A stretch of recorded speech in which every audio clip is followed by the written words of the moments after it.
5 years ago, I sold almost everything I owned, packed 2 suitcases, and got on a one-way flight to the Philippines.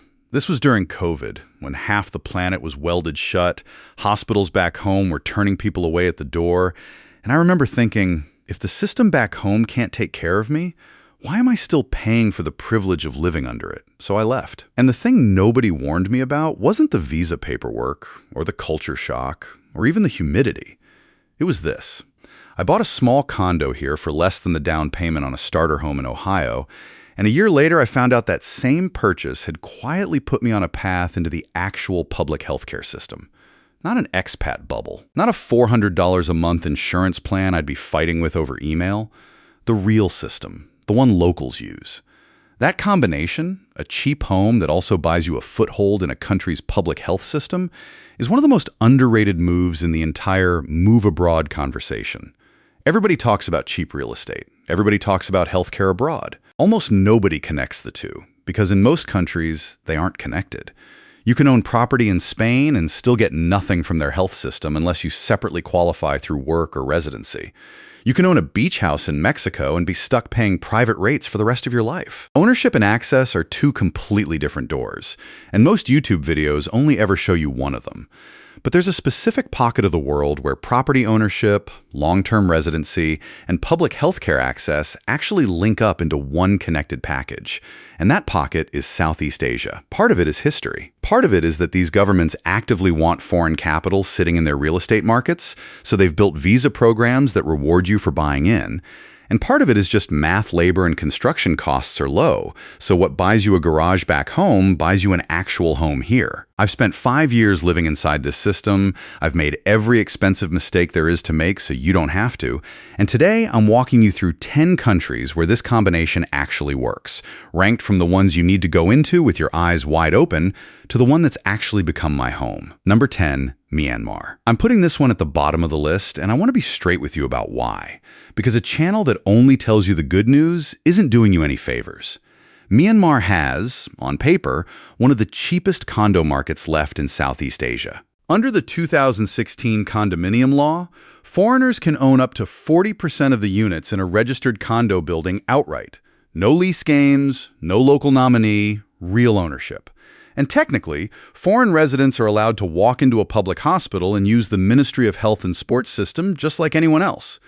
But here's the honest part. That system is chronically underfunded, and the country is currently dealing with serious internal conflict that makes long-term relocation a genuinely risky bet right now, not a lifestyle upgrade. I'm not going to sit here and pretend that's a here's your dream retirement pick.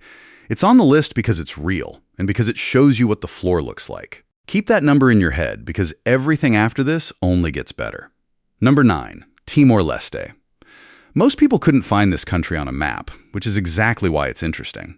Cost of living here is shockingly low. A frugal single-person budget can run under $600 a month, and property, while foreigners still can't hold freehold title, is available through long-term leases that cost a fraction of what you'd pay almost anywhere else in Asia. The catch, and I promised you I'd give you the catches, is that the public healthcare infrastructure outside the capital, Dili, is thin. Most long-term expats here carry evacuation insurance to Darwin or Singapore for anything beyond routine care. So this isn't a buy a house and you're covered situation. It's a you'll live incredibly cheap and you'll need a backup plan situation. Worth knowing about, not yet worth packing for. Quick pause, because if you're the kind of person who actually researches this stuff instead of just dreaming about it, that's exactly who this channel is for. I post a new country breakdown like this every week. The visas, the real healthcare access, the property traps nobody mentions in the glossy YouTube thumbnails. Hit subscribe now so you don't lose this channel in your feed, because we're only 3 countries in and it's about to get a lot more useful. Number 8. Laos. Foreigners still can't own land here. It's written into the Constitution. But since a 2024 law change, you can now own a condominium unit outright. Full rights, sellable, mortgageable, and you can pass it to your kids. Combine that with lease terms up to 30 years on top of it, and you've got one of the last true bargains left on the mainland. Healthcare is the honest weak point again. Public hospitals in Laos are underfunded, and most expats treat Vientiane's private clinics as their ceiling for anything routine, with Thailand as the safety net for anything serious. There's no dedicated retirement visa either. Most long-termers run on a renewable business visa. So Laos earns its spot for the property angle, but I wouldn't build your healthcare plan around the public system here.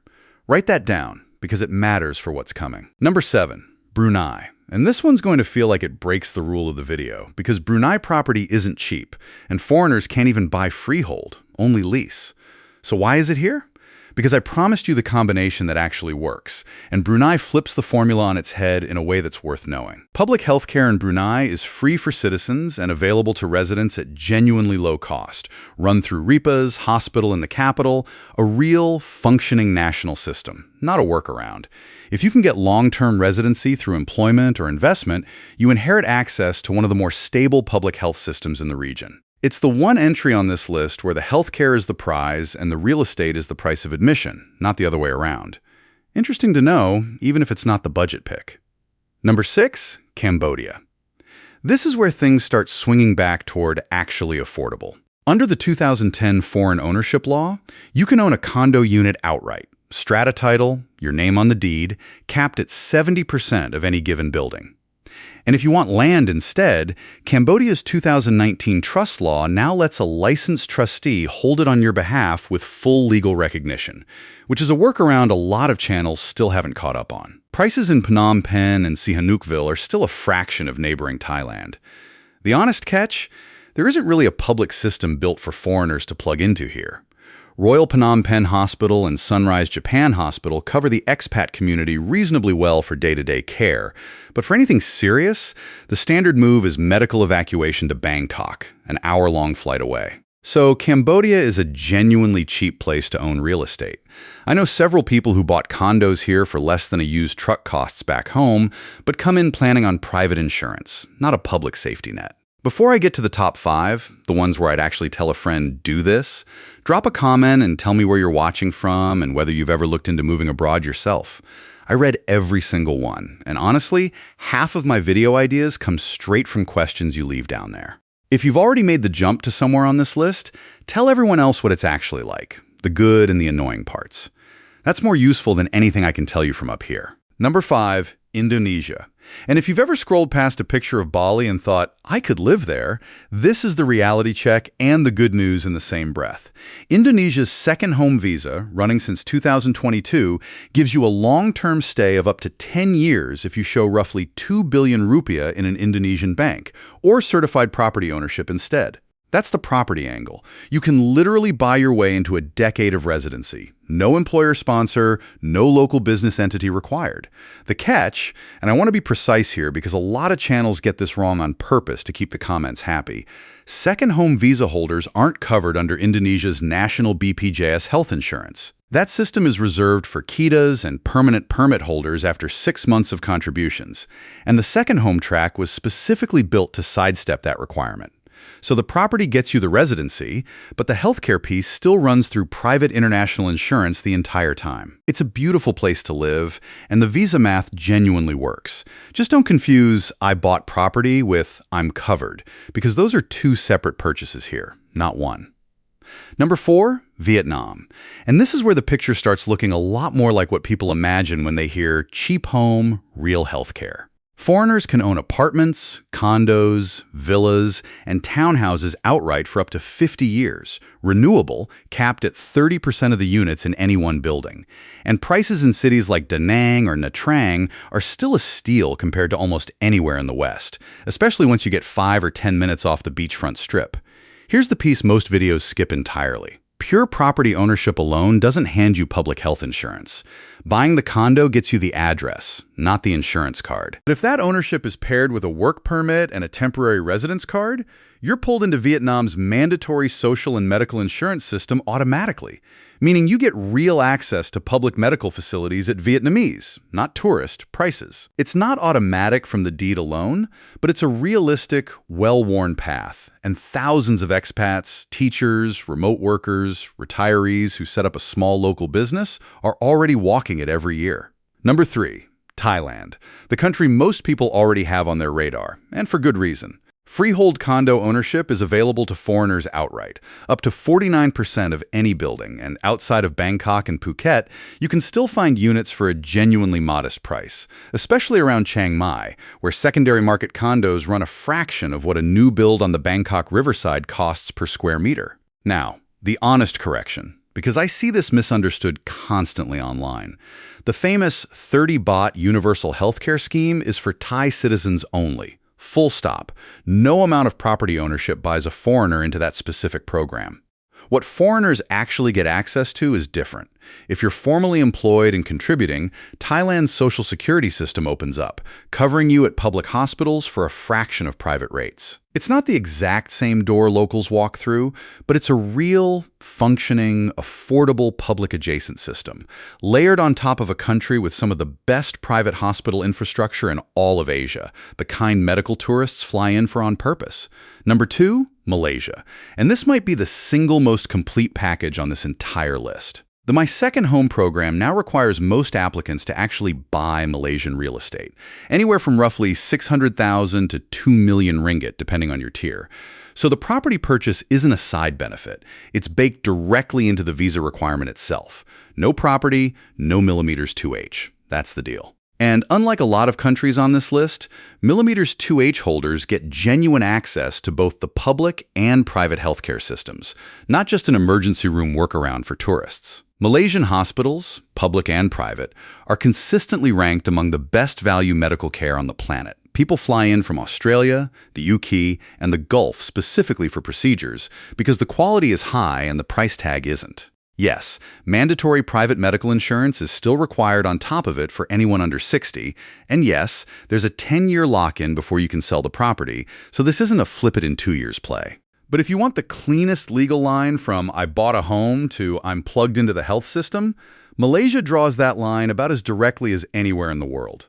Which brings me to number 1, the Philippines, the place I've called home for 5 years now, and I'm not putting it here out of nostalgia. I'm putting it here because I've lived this exact combination personally. Deed and PhilHealth cards sitting in the same drawer. Foreigners can't own land outright, but you can own a condominium unit, fully, in your own name, no local partner, no expiring lease, and prices, even in decent parts of Cebu or Metro Manila, are still a fraction of what the same square footage costs back in the States. I've had family visit and ask me straight-faced if I got scammed on the price because their brain genuinely couldn't process that the number was real. The Special Resident Retirees Visa, the SRRV, was restructured last year, and the age minimum actually dropped to 40, with deposits starting around $15,000 for those with a pension and going up from there depending on your age and situation. Buy in, and you get permanent residency with none of the annual renewal headaches most countries put you through. No visa runs, no yearly interviews, no wondering if this is the year the rules change on you. And here's the part that changed my life. SRRV holders can voluntarily enroll in PhilHealth, the national health insurance system. It's not automatic, you do have to sign up and pay in yourself, but once you're in the same system 110 million Filipinos use, at Filipino prices, not tourist prices. I still carry a private plan for peace of mind, most expats here do, but knowing the public system is actually a door I can walk through, not a wall I'm permanently locked out of, is the single biggest reason this move still feels right 5 years later. That's not a marketing line, that's just what it's like to actually live here. So that's the real list. 10 countries, ranked honestly, from the ones where you'll need a backup plan to the one where I personally bet my entire life on the combination working. And here's the pattern, if you want the one-sentence version. The closer a country ties your residency status directly to your healthcare eligibility, through a visa like the SRRV or millimeters 2H, not just a property deed sitting in a drawer, the safer this whole move actually is. A cheap condo by itself doesn't buy you healthcare. A cheap condo attached to the right visa does. That's the entire difference between the bottom of this list and the top of it, and it's the exact question you should be asking before you wire a single dollar anywhere. Now, I want to hear from you. Which one of these 10 would you actually consider? And which one am I underselling? Drop it in the comments. I read every single one, and I'll pull the best questions into next week's video. And if this saved you even one bad Google search, do me a favor and hit subscribe. I put these breakdowns out every week. No fluff, no sponsorship pretending to be advice. Just what I'd actually tell you if you sat down across from me at a coffee shop in Cebu.